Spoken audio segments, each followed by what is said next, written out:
Commuters and drivers express concern over traffic congestions in the Gambia. African Union calls for contributions to Africa COVID-19 response fund.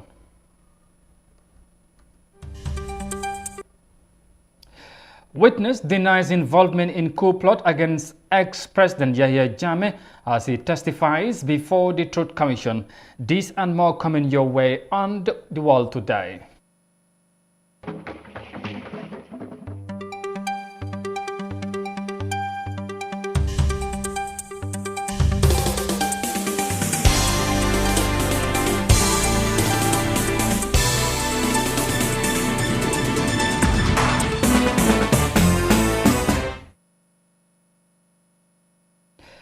Hello, this is Africa TV and you are watching the World Today News Bulletin. I am Amadou Kante and many thanks for joining us. And now the news in detail. Now, traffic congestion remains a hurdle in the Gambia, with the main highway stretching from Banjul to Brikama jammed during rush hours. This is partly due to the narrow roads which could not accommodate too many vehicles, according to drivers and passengers. Africa's Day Cisse has more details of that in this report. Traffic jam in urban Gambia is becoming a growing nightmare to both drivers and commuters who travel long distances to and from work on a daily basis. As a result, some commercial vehicles stopped randomly at spots that are not designated stops but convenient to pick up passengers. However, some said the Gambia's traffic jam problem is as a result of a lack of roads and the narrowness of existing roads. One such person is Moro Fati, a private driver, who said the country has a very poor planning system with regards to constructing roads. Fati said roads should be built bearing in mind future population growth. And the roads are small. We have very poor planning. We don't have good planning. Because when you are planning, you don't plan for the present, but you plan for the future. So at least Gambia in the past, in the 70s, coming to 80s, the population was less than 1 million. So when we are planning, by that time, we should anticipate that by 2020, at least the population might grow up to 2 million, and cars might also increase. One commuter by the name Florence Demba said the government, together with the Ministry of Transport, should find a way to address the traffic congestion by constructing more and wider roads. She said the traffic congestion is slowing down movements and creating fatigue in commuters, especially students who spend hours before reaching their final destination. The traffic these days is really, it's something else. It's so hectic. With the fact that, like, coming from somewhere, especially being a student, you go to work, to school, and then you're going home and you're all tired and exhausted and all you want to do is rest. But because of the traffic, like, for me, myself, personal experience, I usually get like migraines from it because I sit down a lot and sometimes my legs get swollen because of the traffic and all that. So I think it's really disturbing people and it's alarming, and something should be done by it. Amfal Drame, a taxi driver, said he spends double time necessary to drive from Brikama to Westfield or Banjul. He also said the traffic congestion are taking a toll on his spending on fuel. Just neighbor ante borna la for Brikama, you know. Just ngas silo kan nga 1 hour alone silo kan. The traffic is so hectic. I'm coming all the way from Brikama and I have spent an hour on the way due to the traffic, and this is not how it should be. The lack of road is a huge problem. The fuel we use a day is too much, and this is due to the traffic congestion. The terrible traffic congestion on the roads observable on a daily basis can easily reveal how it is affecting the developmental aspirations of the nation. A comprehensive road network is vital for the economic transformation of a country. Looking at the huge number of vehicles in the country, it becomes clear that transportation should not have been a problem in this small country. But roads are poorly constructed, allowing for traffic congestion. Many have suggested that the central and local governments need to build more wider roads and more federal roads in strategic places to ease the traffic congestions. Reporting for iAfrica News, I am Daisy. Drivers and commuters there complain of traffic congestion in the Gambia. Now, the African Union and the Africa Center for Disease Control and Prevention are providing funding meant to mitigate the devastating effects brought about by the COVID-19 pandemic on the continent. The Africa COVID-19 Response Fund is aimed at providing assistance to societies and countries in need as a way of offering health care support to the affected people. Authorities say the World Health Organization has donated $5 million to Africa CDC as part of its support to the continent's strategies in dealing with the coronavirus pandemic. Let's have more details of that in this report. The African Union, Africa CDC and Afrexim Bank organized the AU COVID-19 Response Fund soon after the outbreak of the pandemic. The fund aims to implement a continental joint strategy to combat the pandemic. Also, it is instrumental to strengthen the African COVID-19 efforts such as procurement of diagnostics, distribution to member states, and mitigating the pandemic's socio-economic humanitarian impacts on Africans. This fund best encapsulates Africa's quest for self-reliance and our desire to be architects of our own destiny. With African countries and companies being the first to contribute to the fund, we demonstrated clearly that we as Africans are taking the lead in the role of combating this great tragedy that has befallen our continent. The fund has raised $44 million, but is looking to secure an additional $300 million. We need to raise at least a further $300 million to ensure assistance is provided to societies and countries in need, and to enable us to weather the health and economic storm in the weeks and months and years ahead. For us to continue with the prevention efforts and healthcare and case management for our people, the fund has to mobilize additional resources as quickly as possible. Global bodies like the World Health Organization are supporting the African continent's strategy to combat COVID-19. The WHO has donated $5 million to the Africa Centers for Disease Control and Prevention. COVID-19 has taken so much from us, but it has also reminded us that health is not a luxury item. It is the foundation of social, economic, and political stability.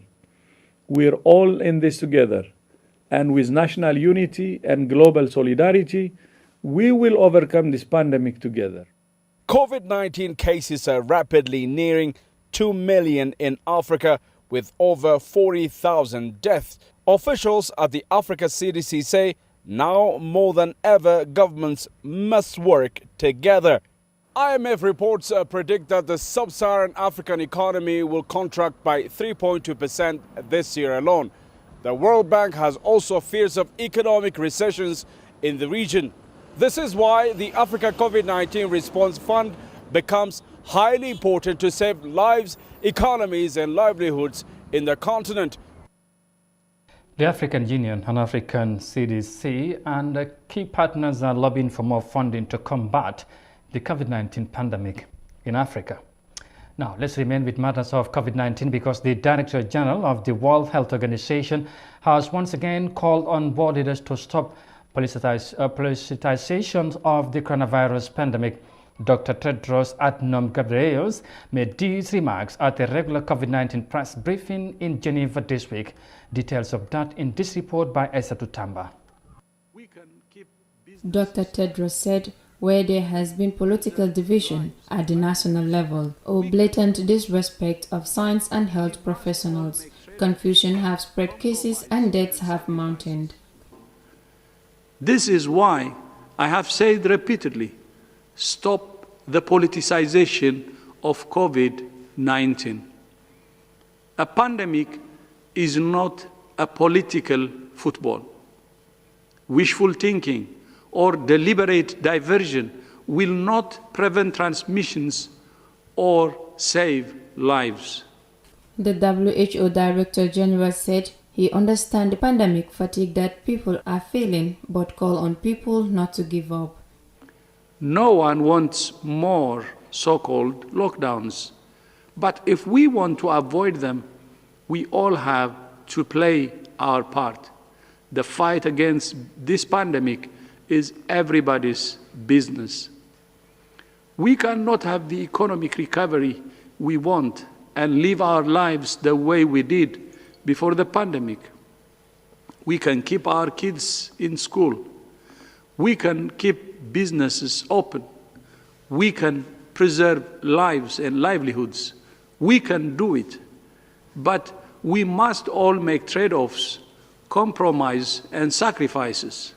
The COVID-19 technical lead of the World Health Organization Health Engineers Program, Dr. Maria Van, said that the national lockdown and massive restrictive movement can be avoided if everyone plays their part.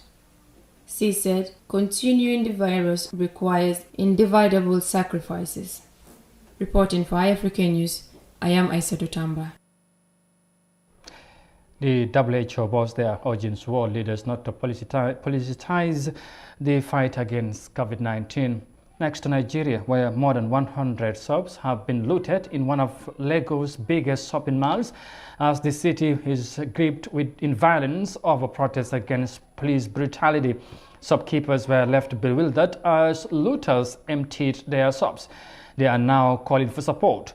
The Lagos state authorities have promised to extend assistance to the affected business people. Here are more details of that in this report. Ndifreke Williams is a fisherman in Ibono community, one of Nigeria's fishing settlements in the country's southern region. It's the only business he's ever done in the past 28 years, and a lucrative one at that. It earns him enough not just to fend for his family, but also to reinvest in his fishing business. Fish is an important part of household diets in Nigeria, making up 40% of the country's protein intake. Depending on movement of fish in the ocean, we could make a great catch. Many times, we make enough catch that can help us buy an outboard engine, which costs about 1.6 million naira. So that means a lot. That's when the floater thing comes in. The floater found inside some fish is very useful. And we sell the fish and the thing they call floater separately. It helps us. It helps us a lot. It helps us to send our children to school. That is, some of us, they are using it to build house. So fishing business in Ibono is very good. Ibono Fishing Market in southeast Akwa Ibom State attracts businesses both locally and internationally. The market sells between 800,000 to 1 million bags of fish daily. But attempts to boost output is being threatened by activities of sea pirates. Sea pirate. Sometimes they collect outboard engines from us, collect fishing materials from us. The sea pirates, while sailing in the ocean, doing our business, trying to catch the fish, they will sail towards our boats in search of what to rob from us. If God favors you, they'll leave you, but that's after beating you mercilessly. They sometimes go as far as chopping people's fingers off. They majorly target fishermen with new outboard engines. And they usually get their information from people close to the business of fishing. Nigeria ranks among Africa's largest producers of fish. A recent government report shows that the West African country could boost global fish revenue by $32 billion. Now, fishers and traders here say to achieve that would mean beefing up the security along the waterways to end activities of sea pirates. Nigerian fishermen there, of course, calling for protection against sea piracy. And we do apologize for, of course, bringing you a wrong video clip there, but we hope to bring you the other report, hopefully before the end of this edition. But for now, we'll take a break and come back shortly with the remaining of the story. Stay with us, we'll be right back.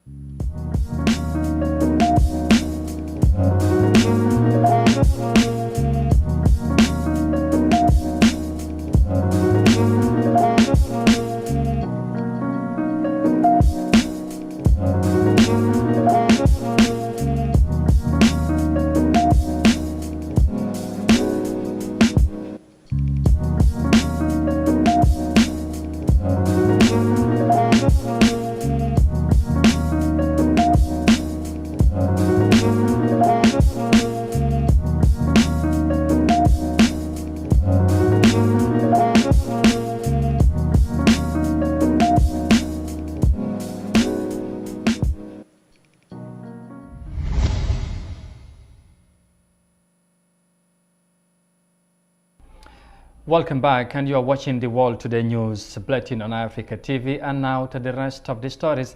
And once again, many thanks for joining us. Now, two matters of the ongoing hearings of the TRRC, because Ibrahim Barrow, a businessman, was arrested by the National Intelligence Agency and interrogated after he was accused of being involved in a coup plot against Yahya Jammeh's government. Barrow denied the treason charges but suffered severe torture in the hands of the NIA operatives. The Truth Commission had on Wednesday. Umar Ahmad Toure tells us more of his testimony in this report. Ibrahim Barrow was involved in the importation of rice and other commodities before he was arrested by the callous agents of the state on 22nd June 2000. He told the Truth Commission that men in black uniforms and face masks knocked on his door and whisked him away in a pickup truck to the National Intelligence Agency's headquarters. Barrow said he was informed that he was implicated in a coup plot, that he must tell them the truth or face the music, but he denied any involvement. Then an operative by the name Alaji Moore was assigned to deal with him. Alaji Moore asked me to take my clothes off. I was not very happy with that. So he had to intervene. He helped me to take them out. My shirt, my trousers, and my underpants. I wanted to leave that on me. He said no. He pulled it and then he tore it apart. And then later he took my genitals, tried to, pull me around. Just like a show or something like that. Ibrahim Barrow also told the commission that he was subjected to different forms of mistreatment by the National Intelligence Agency. They had to question all my decent bottles with cigarette. Yes. And so during the interrogation. Please bear with me here. Can you please explain how they carried that out? I was on the floor, tired, and so sick of the ordeal. Then someone came with cigarette and then quenched it on my bottle. After several torture sessions, he said he had a broken teeth and was never given any medical attention because he was treated as an enemy, even though he was never one. He said he was given food to eat but ended up vomiting it all. Yes, they brought food. That food was about to kill me then. Because I ate the food, going through the night, early hours of the morning, my stomach started giving me trouble. So I knocked on the door until I was very tired. Later, gatekeeper came and he asked me what's the problem. I said I have a problem with my stomach. He took me to the toilet. The toilet even was a very filthy, nasty place. You cannot understand human beings or even office toilet be looking like that, because you have to walk through water to reach the bath. So I started vomiting. Instead of going to vomiting black things. Mr. Barrow and 9 soldiers were charged with treason in connection with an alleged plot to overthrow the government in June 2000. 6 of them were remanded in custody. They included Mr. Barrow, who was a businessman, Ibrahim Ayabo, a manager at the National Telecommunications Company, Lieutenant Lalo Jete, a former aide-de-camp of President Yahya Jammeh, and Lieutenant Omar Dabo, former deputy commander of the State Guard. For iAfrica TV, I am Omar Ahmadu Toure.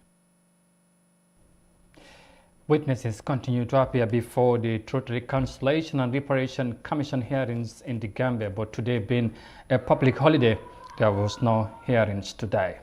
Now, finally, to Kenya, where despite the adverse effects of the coronavirus global pandemic, Kenyans living in vulnerable communities have initiated small local shops to do business to enable people access to their daily needs.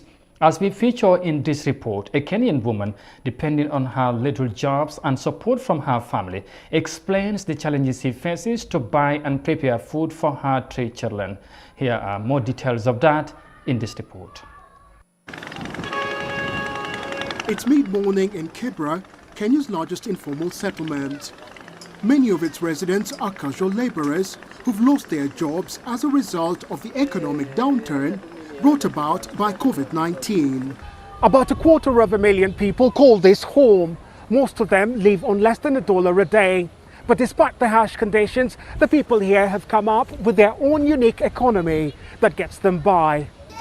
Deep in the heart of the settlement, Lydia Sunday has come to her local shop for her weekly shopping. But this is not your average shopping trip. Known as the Kadogo economy or small economy, the principle behind it sees retailers selling goods in small quantities for as little as 5 cents. Things like sugar and oil. The quantity depends on how much you have. A 2011 World Bank study, however, shows low-income earners end up paying more than middle or even upper-income earners. Once her shopping's complete, she makes her way home through the narrow, muddy alleys in the settlement.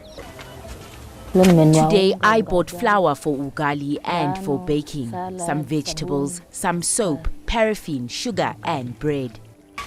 The mother of 3 arrives at her one-room rented house and begins preparing lunch for the children. I used to cook twice a day because a local school provided lunch for the children in the area. But now that schools are open, they have stopped. Lunch today is vegetables and ugali made from maize flour and water. Up until March this year, she ran a small business but was forced to shut it because of COVID-19. She now depends on money from her family in the countryside and casual jobs within the settlement. She admits life is much tougher now than it was before the pandemic struck. But she's determined to see this period through for the sake of her children. And from that report there in Kenya, we finally bring this news bulletin to an end. But for more details on this and other stories, as always, you can also log on to our website, honafrica.tv. But for now, many thanks for the pleasure of your company. Thanks for watching. Stay safe and bye for now.